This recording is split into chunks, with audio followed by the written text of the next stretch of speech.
بسم اللہ الرحمن الرحیم۔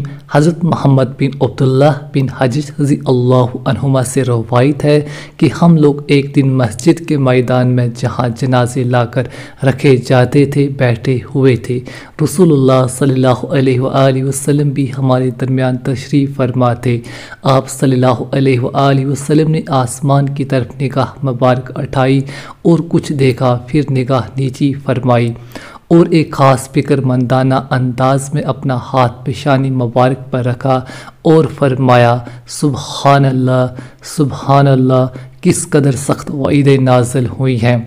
حضرت محمد بن عبداللہ رضی اللہ عنہما فرماتے ہیں کہ اس دن اور اس رات صبح تک ہم سب خاموش رہے اور اس خاموشی کا ہم نے اچھا نہ جانا۔ پھر صبح کو میں نے رسول اللہ صلی اللہ علیہ وآلہ وسلم سے عرض کیا، کیا سخت وعید نازل ہوئی تھی؟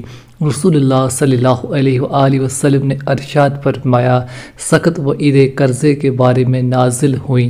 قسم ہے اس ذات کی جس کے قبضے میں محمد صلی اللہ علیہ وآلہ وسلم کی جان ہے، اگر کوئی آدمی اللہ تعالیٰ کے راستے میں شہید ہو، پھر زندہ ہو، پھر شہید ہو، پھر زندہ ہو اور اس کے ذمہ قرض ہو تو وہ جنت میں اس وقت تک داخل نہیں ہو سکتا جب تک کہ اس کا قرض ادا نہ کر دیا جائے۔